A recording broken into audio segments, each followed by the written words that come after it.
முனியப்பன் பேசுகிறேன்ப்பா. ஏழரை சனியை தூக்கிட்டு போயிட்டான்ப்பா. ரொம்ப சந்தோஷம். இனிமேல் பிடிச்சி ஆட்டட்டும். கைலாசத்தில் கிளியராக சுத்தம் பண்ணி வச்சுருக்கான். இன்னும் இதில் மூளை திரிக்கான். இப்போ என்ன விளையாட்டு நடக்குன்னு இப்போ தான் பார்க்கணும். புரியுதா?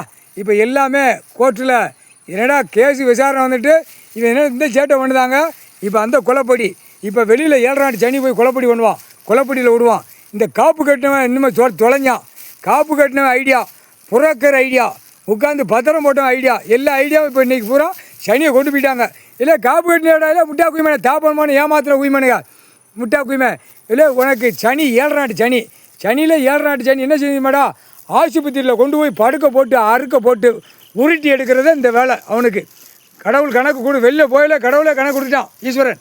முக்கால் சத்தியம் உருட்டி எடுத்து ஆஸ்பத்திரி எல்லாமே வண்டி வாகனம் அடுத்து எல்லாமே சோழி முடிச்சிரு அப்படின்ட்டார் ஈஸ்வரன். எங்கள் அண்ணன் ஈஸ்வரன் சொல்லிட்டான். முக்கால் சத்தியம் முனியப்பன் பேரண்டா முடிஞ்சு வச்சுடா. தொலைஞ்சி அரசியல்வாதி. இப்போ பாரு எப்படி தீயா அடிக்கணும் பாரு. தமிழ்நாடு முழுவதும் என்ன கொலைப்படியில் நடக்கு, என்ன நார் அடிக்கணும் பாரு. முக்கால்